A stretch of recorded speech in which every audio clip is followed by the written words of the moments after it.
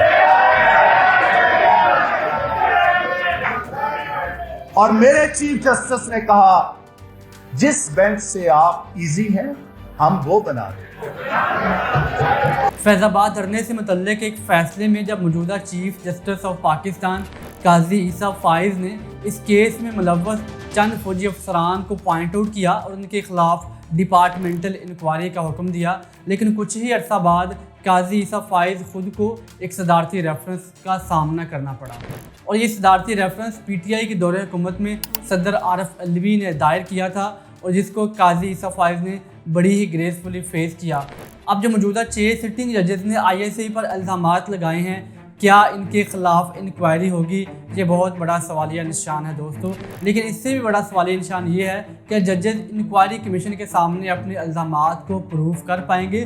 اگر ججز اپنے الزامات کو پروف نہیں کر پاتے تو ججز کے خلاف کیا کارروائی عمل میں لائی جائے گی؟ موجودہ وفاقی حکومت کے وزیر اعظم شہباز شریف نے وفاقی کابینہ کے ساتھ ایک انکوائری کمیشن بنایا ہے، جسٹس ریٹائرڈ صدق جیلانی کی زیر نگرانی۔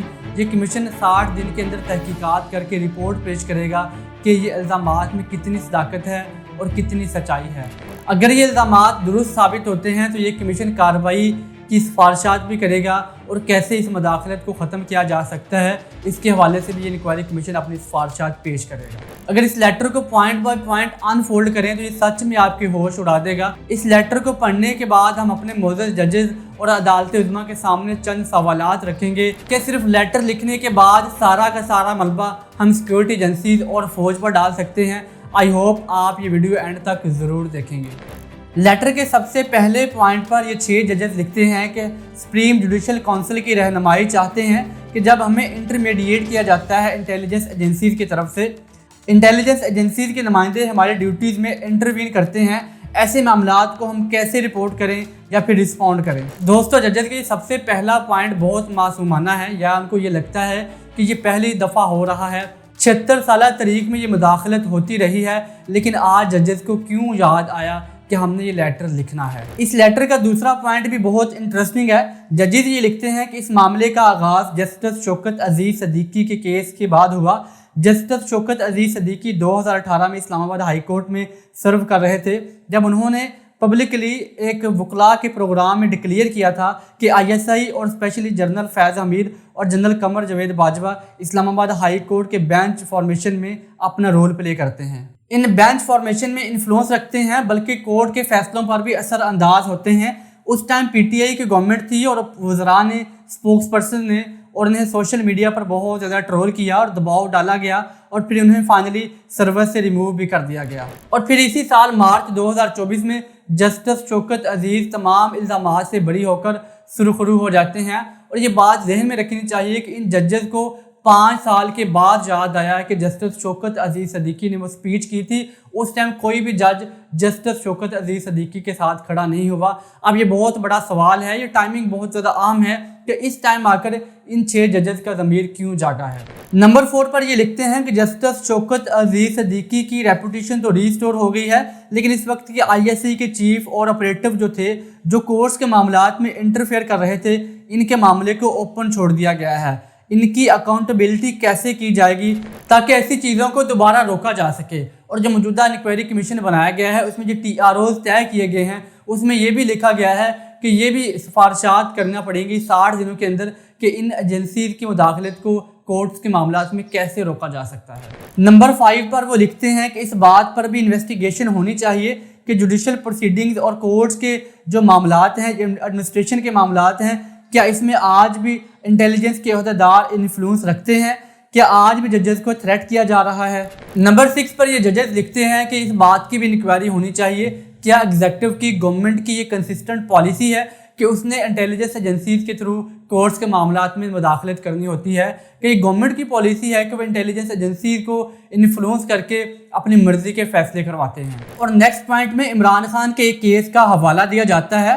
جب عمران خان کا ٹیرن وائٹ والا کیس پریزنٹ کیا گیا تو سوال تھا کیا یہ کیس قابل سماعت ہے یا نہیں۔ اس معاملے میں ایک جج نے ایگری کر دیا کہ یہ قابل سماعت ہے، لیکن 2 ججز نے کہا کہ یہ کیس ناقابل سماعت ہے، اس کو آگے پروسیڈ نہ کیا جائے۔ اور پھر ان ججز پر ان کی فیملیز کے ذریعے IIC کے آپریٹیوز نے بہت زیادہ پریشرائز کرنا شروع کیا، یہاں تک کہ ایک جج کا بلڈ پریشر ہائی ہو گیا اور سٹریس کی وجہ سے ان کو ہاسپٹل میں ایڈمٹ ہونا پڑا۔ اور 3 مئی 2023 کو اس ٹائم کے chief justice of Pakistan Umar Ata Bandial سے جس 6 کے 6 ججز نے بات کی اور ان سے میٹنگ کی اور ان سے کہا کہ IIC کے لوگ مسلسل ہمارے فیصلوں میں مداخلت کر رہے ہیں اور ہمیں بلیک میل کر رہے ہیں۔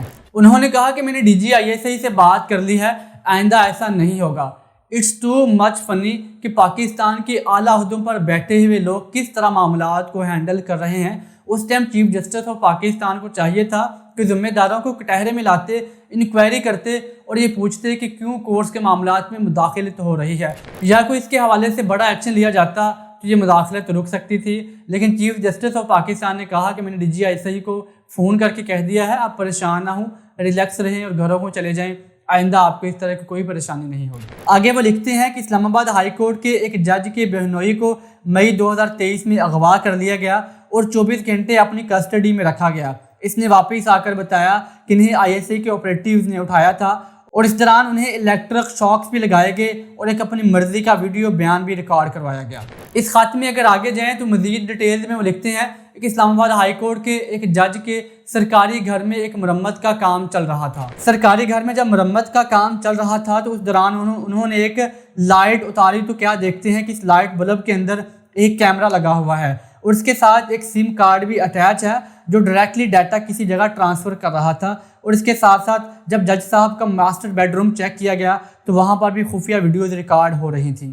ایک سرکاری رہائش گاہ کے اوپر کیمرے لگے ہوئے تھے، فیملی اور خواتین کے ویڈیوز ریکارڈ ہو چکی تھیں اور سارا کا سارا گھر اور سارے کمرے باغڈ تھے۔ دوستو، اس سے زیادہ شرمناک حرکت کی مثال سویلائزڈ معاشروں میں کہیں بھی نہیں ملتی۔ اب یہاں پہ یہ سوال پیدا ہوتا ہے کہ 76 سالوں میں جن لوگوں نے پاکستانیوں کو انصاف دینا تھا، اگر وہ صحیح طرح سے انصاف دے رہے ہوتے تو کیا یہ حالات آج یہاں تک پہنچتے؟ اس سے زیادہ شرمناک حرکت کی مثال کسی بھی سویلائزڈ معاشرے میں کہیں بھی نہیں ملتی۔ اب یہاں پر یہ سوال پیدا ہوتا ہے کہ یہاں تک نوبت کیسے اور کیوں پہنچی؟ اگر پاکستان کی عدالتیں اور پاکستان کے قاضی عام پاکستانیوں کو اچھی طرح سے انصاف دے رہے ہوتے، پاکستان میں انصاف کا بول بالا ہوتا، تو آج ججز کو بھی انصاف تلاش کرنے کے لیے سپریم جوڈیشل کونسل کو لیٹر لکھنا نہ پڑتا۔ اب یہاں پہ آ کر جوڈیشری کو بھی اپنی پالیسیز کو ری ایڈجسٹ اور ریوائز کرنے کی ضرورت ہے۔ اگر پاکستان میں مارشل لاز لگے یا یہاں تک پاکستان کے حالات پہنچے تو اس میں جوڈیشری ہر طرح سے مکمل ذمہ دار ہے، اور آج جوڈیشری کو بھی بہت سارے سوالات کے جواب دینے ہوں گے کہ ان کے فیصلوں کی وجہ سے ریاست پاکستان کتنی کمزور ہوئی اور ان کے فیصلوں کی وجہ سے جمہوریت کا گلا گھونٹا گیا اور آمریت کا راستہ بنایا گیا۔ جوڈیشری سے یہ سوال پوچھا جانا چاہیے کہ 11 نومبر 1954 کو اس وقت کے اسپیکر قومی اسمبلی مولوی تمیز الدین کو برقع پہن کر کیوں سندھ چیف کورٹ میں پیش ہونا پڑا تھا؟ مولوی تمیز الدین کیس کیا تھا اور کس طرح سے اس ٹائم کے گورنر جنرل غلام محمد اور چیف جسٹس محمد منیر نے اور اس ٹائم کے آرمی چیف جنرل ایوب نے مولوی تمیز الدین کو کھڈے لائن لگایا تھا، اور کس طرح سے اسمبلی توڑی گئی تھی اور کس طرح سے پاکستان کے 40 قوانین کو کل عدم قرار دیا گیا تھا۔ 200 کیس کیا تھا اور کس طرح سے 200 کیس میں سکندر مرزا کے مارشل لا کو ایکسٹینڈ کیا گیا، اور کس طرح سے جسٹس منیر نے ایک دفعہ پھر سے پاکستان کے قانون کی دھجیاں اڑائی تھی، اور کس طرح سے جوڈیشری نے پاکستان میں پہلے مارشل لا کو لیگلائز کیا تھا اور پہلے مارشل لا پر جوڈیشری نے اپنی سٹیمپ لگا کر اس کو لیگل قرار دیا تھا، اور کس طرح سے ضیاء الحق کے مارشل لا میں ججز نے نظریہ ضرورت کے تحت PCO کے تحت حلف اٹھایا اور ضیاء الحق نے غیر قانونی طور پر پاکستان پر طویل حکمرانی کی۔ اور بھٹو پھانسی کیس میں بھی عدلیہ نے جو کردار ادا کیا وہ نہ صرف افسوسناک تھا بلکہ انتہائی شرمناک تھا۔ اور کس طرح سے لاہور ہائی کورٹ کے چیف جسٹس مولوی مشتاق نے اپنے بینچ میں صرف ان ججز کا انتخاب کیا جو بھٹو سے شدید نفرت کرتے تھے۔ مولوی مشتاق کو تو بھٹو سے ذاتی اناد یا کوئی خاص نفرت تھی جس کا فائدہ ضیاء الحق نے اٹھایا، اور پھر اس بینچ نے ذوالفقار علی بھٹو کی سزائے موت کا فیصلہ سنا دیا۔ اور اس کے بعد جب سپریم کورٹ میں اس فیصلے کے خلاف اپیل ہوئی تو کس طرح سے 4-3 کے تناسب سے سزائے موت کے فیصلے کو برقرار رکھا گیا، اور اس کے بعد اس ٹائم کے چیف جسٹس نسیم حسن شاہ نے اعتراف کیا کہ بھٹو کی پھانسی کے فیصلے کو برقرار رکھنا ان کی ایک بہت بڑی غلطی تھی اور یہ کرنے کے لیے ان پر خاص قسم کے لوگوں کا دباؤ تھا۔ دوستو جوڈیشری سے یہ سوال بھی بنتا ہے کہ شریف الدین پیرزادہ کون تھے؟ جی ہاں، شریف الدین پیرزادہ پاکستان میں ہر آمر کی بیساکھی کہے جاتے ہیں۔ شریف الدین پیرزادہ نے general Ayub Khan, general Yahya Khan, general Zia الحق اور جنرل پرویز مشرف کو اقتدار میں رہنے کے آئینی اور قانونی راستے بتائے۔ دوسرے الفاظ میں کہا جائے تو چور راستے بتائے، اور چیف جسٹس ثاقب نثار کا ٹینور کس کو یاد نہیں جب ایک خاص جماعت کو دیوار سے لگانے کے لیے جوڈیشری نے کیا کچھ نہیں کیا، اور پاناما کیس کا فیصلہ آج بھی سوالیہ نشان ہے، اور کس طرح سے جوڈیشری نے پاکستان کے منتخب وزراء اعظم کو اقتدار سے باہر نکالا، اور آج بھی لاکھوں کیسز عدالتوں میں پینڈنگ پڑے ہیں، اور پاکستان کے 102 ارب ٹیکس چوری کے پیسے بھی پاکستانی عدالتوں کے فیصلے کے منتظر ہیں، اور جوڈیشری کو بہت زیادہ بہتر کرنے کی ضرورت ہے۔ پاکستان کی تاریخ بہت زیادہ تلخ ہے دوستو، سیاستدان، ججز اور جرنیل یہی وہ ٹریک ہے جو پاکستان میں مسائل کی بنیادی وجہ ہیں۔ ایسا نہیں ہو سکتا کہ ہم افواج پاکستان یا انٹیلیجنس ایجنسیز پر تنقید کر کے بری ذمہ ہو سکتے ہیں۔ اگر ججز اور سیاستدان ان جرنلز کو فیسیلیٹیٹ نہ کرتے تو پاکستان میں ایسے مسائل کبھی بھی سامنے نہ آتے۔ The lesson we learned from this story کہ پاکستان کے 4 پلرز کو مضبوط کرنے کی بہت زیادہ ضرورت ہے۔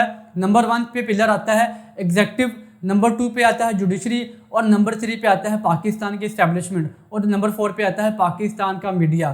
اگر یہ 4 پلرز اپنی پالیسیز کو ریوائز اور ری ایڈجسٹ کرتے ہیں تو پاکستان ترقی کر سکتا ہے۔ اگر آپ کو یہ ویڈیو پسند آئی ہے تو میرے چینل کو سبسکرائب ضرور کر دیجیے گا۔ ملتے ہیں نیکسٹ ویڈیو میں۔ اللہ حافظ۔